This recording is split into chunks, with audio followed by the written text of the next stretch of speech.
अस्सलाम वालेकुम friends, this is Abdul Wahab Shah from unbox Baba YouTube channel. दोस्तों आज हम अपने हुआवे Y7P पर चेक करने वाले हैं कॉल ऑफ ड्यूटी को चलाकर कैसी परफॉर्मेंस रहती है। तो अगर आपने अभी तक हमारे चैनल को सब्सक्राइब नहीं किया तो जल्दी से कर लें सब्सक्राइब और साथ में दबा लें बेल आइकन को ताकि हर नई वीडियो की आपको मिल सके नोटिफिकेशन। तो दोस्तों यहाँ से स्टार्ट कर लेते हैं, एक छोटा सा गेम प्ले देखते हैं कॉल ऑफ ड्यूटी का और देखते हैं कैसी परफॉर्मेंस रहती है हुआवे Y7P की कॉल ऑफ ड्यूटी पर। यहाँ पर किरिन 710F का ऑक्टा कोर प्रोसेसर आपको मिल जाता है 12 नैनोमीटर वाला, और माली G51 का जो है GPU मिल जाता है। पंच होल डिस्प्ले है यहाँ पर दोस्तों, 720 पिक्सल वाला 6.39 इंच की जो है यहाँ पर स्क्रीन मिल जाती है। तो दोस्तों ये मैच हमारा जो है स्टार्ट होने वाला है। वॉल्यूम कर लेते हैं इंक्रीज़ और देखते हैं छोटा सा game play call of duty का।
Target's in sight.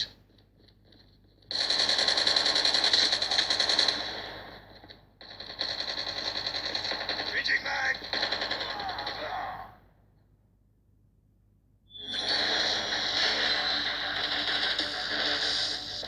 ओके तो फ्रेंड्स, ये था छोटा सा गेम प्ले हुआवे Y7P पर कॉल ऑफ ड्यूटी का। तो दोस्तों काफ़ी ज़बरदस्त एक्सपीरियंस था यहाँ पर कॉल ऑफ ड्यूटी का भी। बिल्कुल भी कोई गेम पे हमें जो है फ्रेम ड्रॉप्स या लैग वगैरह देखने को नहीं मिला। बहुत ही ज़बरदस्त और स्मूथ जो है गेम चली है और बहुत जो है अच्छा लगा है यहाँ पर कॉल ऑफ ड्यूटी खेल कर। दोस्तों ये थी आज की वीडियो अगर आपको अच्छी लगी है तो वीडियो को कर दें लाइक, शेयर कर दें अपने दोस्तों के साथ। चैनल को अगर आपने सब्सक्राइब नहीं किया तो जल्दी से कर लें सब्सक्राइब। मिलते हैं नेक्स्ट वीडियो में। Thanks for watching. अल्लाह हाफिज़।